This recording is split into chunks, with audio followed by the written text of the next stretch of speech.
I've been doing real good. I just had a down month. I got an interview tomorrow, Mom. Otherwise, Oh, you know me. I always land on my feet. I've been wanting to work with Ron since I first, put my little hopes and dreams on the ground in Hollywood. I made a list of directors and there was Ron on it. And so when he called up, I knew that was something I wanted to explore. It's a luxury and a privilege as an actor to work with Ron. First of all, he is a humanist to his molecules. And I mean that in that he is incredibly sensitive to the human condition and to character. Great directors allow actors to be subjective. You don't want to have to be objective about what you're doing. You feel that you're in great, safe hands because he is objectifying. He is making sure that your work is good. You got to think about these kids. What do you think I've been thinking about since I was 18 years old, huh? Never had a life where I wasn't thinking about the kids. Think of his career. He started acting when he was 4 years old.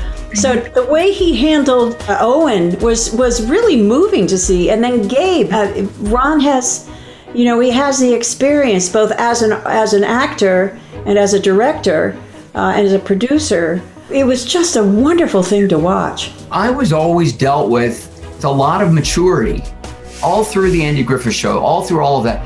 The best directors were the ones that would have honest conversations with me. So I treated Owen as though, yeah, he might be a little bit green. These are the kinds of scenes he hasn't done before, but here's what it takes. And Amy and Glenn picked it up from there and made him a part of the process. He wasn't a prop, he was a collaborator, And I think that made a lot of difference, and I think he learned a lot. you let her get away with this every time. I told you that I would do better. You always say that. You're lying. I always try. I thought it was incredible, and I'm so blessed to be able to be put in this situation that I get to go to set and work with these people who are so on top of their game and who are so good at what they do. And it sort of forces you to be on top of your game and to really step it up because you don't want to fall behind. I think just coming to set every day and being this sponge for knowledge was something that I'll never, ever, ever take for granted.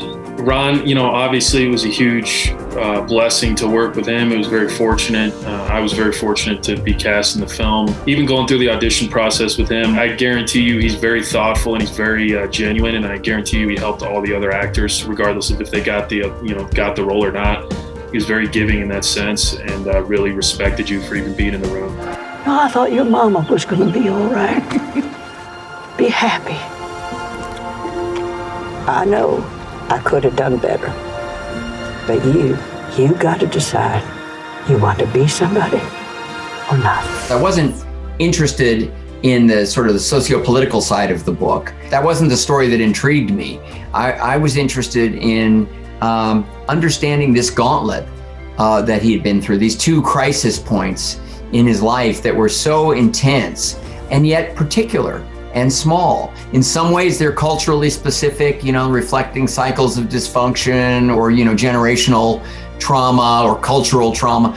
But in most ways, just another version of what almost every family goes through. I loved what his intent was for this, to sort of lean into the family and to tell the story of JD through the women who really helped shape him. I love that idea, women stepping up and helping their family continue on through hard times. He knows when you've got it, even though you might not. We're insecure breed. It's heaven to work with him.